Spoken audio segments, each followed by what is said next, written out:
Hello mga pal, good morning. Ito kanina yung galing ako ng palengke, nagitgit tayo ng rider. Ayan ang nayupi. Ay naku po, nayupi.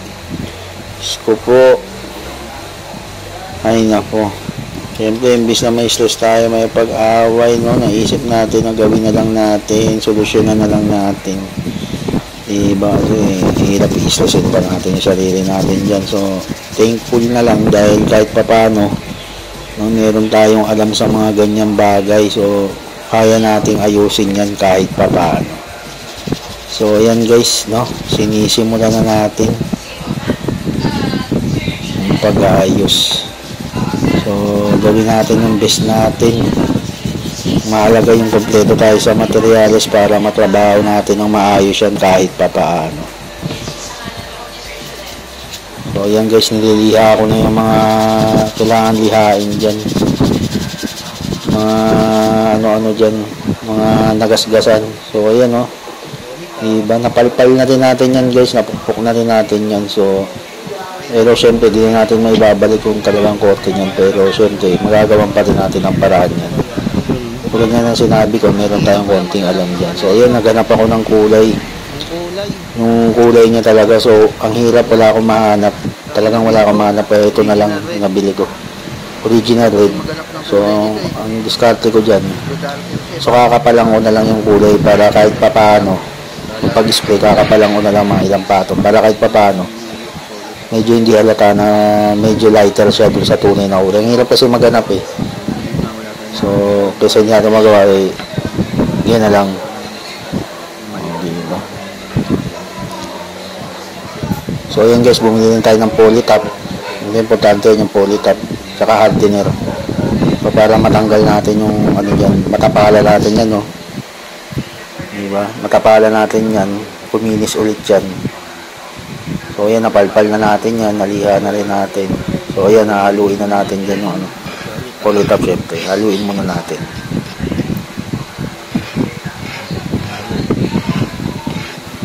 Halo-halo lang. Halo-halo.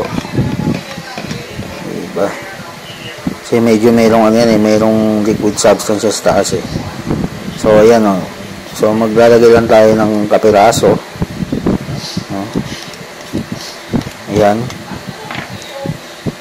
Spatula natin na yan. So, maglalagay tayo ng hardener. Siyempre, unti lang yan. Yan ang pampatigas ganyan. Yan ang hardener. Ayan. Kunti lang guys kasi mabilis siya matuyo eh. So, ayan o. Iwaluin lang natin. So, gamit tayo ng isa pang spatula dyan. Yan. Para mas maganda yung pag-aalo natin yan. Pag pumula-pula na yan, yan pwede na ipahid yan.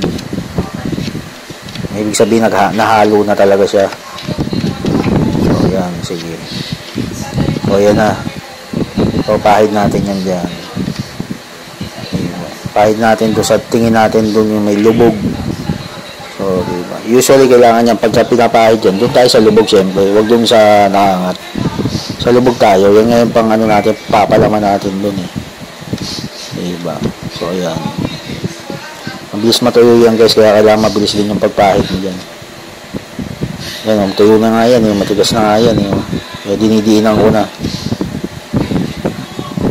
Yan.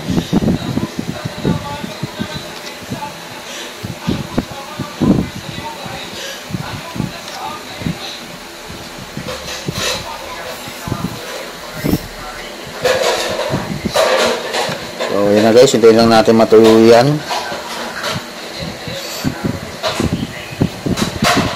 Tingnan natin tumigas yan. So mabilis lang naman talaga tumigas yan. So pag matigas na yan, yung gagawin natin yan, lilihain natin yan. So yan, gagamit tayo ng 80, no? Kumaga 80cc sa sandpaper. So ano yan, magaspang talaga yan. Very rough yan, 80 na yan. So yan ang gagamitin natin yan. Siyempre matigas yung ano, siyempre kailangan din makapal yung ano natin pag so, yun yung diskarte ko dyan guys. Para matanggal yan. Siyempre may sabon tapos mayroong sponge. So, kanya-kanyang diskarte naman yan eh. Pero sa akin, mas mainam to. Para mas madali siyang lihain. Kasi matigas nga yung ano eh, polytop eh. So, ayan, nililihan na natin yan ng 80cc. Hanggang bumanda yan. syempre hindi lang yan yung liha natin, syempre. After na syempre lilihain natin yan 240cc. So ayan, nakikita nyo naman yung naiwan na polytop natin nandoon. So ibig sabihin yun yung lubog. Yun yung lumubog talaga. So ayan, natakpan na siya, natapala na. Yan. So, hindi pa tapos yan guys. So lilihain pa natin yan. Diba? So ang ginawa ko dyan, pinahirang ko ulit. Pinahirang ko pala ulit yan, ulit ng polytop. Para sigurado. Pinahirang ko pa ng isang ano yan. So ayan, pinrimeran na natin. No? Papatuin lang natin yan. So ready na sa ano yan. Sa pagpapintura yan. Pag-spray natin ng color coating dyan. So ayan, pinunasan din natin ang basang-basahan. Siyempre, para matanggal yung mga alikabok dyan. Diba? Tutuyuin lang natin yan. Tapos bubugahan na natin yan. Yung nabili natin kulay. So ayan, nakikita nyo medyo may konting ano pa siya, no? So hindi ko na siya inano kasi nga wala na rin akong pang-primer. So last na talaga yan, so sinagad ko na lang talaga. Okay, so ayan na first coating na natin. Makakapalan natin yan para kahit papaano tumugma dun sa kulay niya, which is yung parang kulay ng Ferrari. Ito original red lang to eh. So wala akong mahanap talaga nung So ayan, na third coating na natin. Nakakapala natin, hindi nga lang third, fourth coating pa yan. So kakabit na natin yun dyan. Tsaka nga pala guys, walang So ayan luluto muna tayo bago natin kabit, luluto muna tayo ng tinolang manok. So ayan, isang una, gisa. Diba? So gawa natin yung trabaho ng sabay. Diba? Siyempre yan sasabawan na natin yan. Diba? Yun nalo. So ayan na guys, nakabit ko na pala. So ayan nawala na. Hindi na halata yung niya, yung disgrasya kanina. Yung injury niya kanina wala na. So kahit pa paano nagawa natin ang paraan. Diba? Okay. So tapos na siyempre, luto na Diba?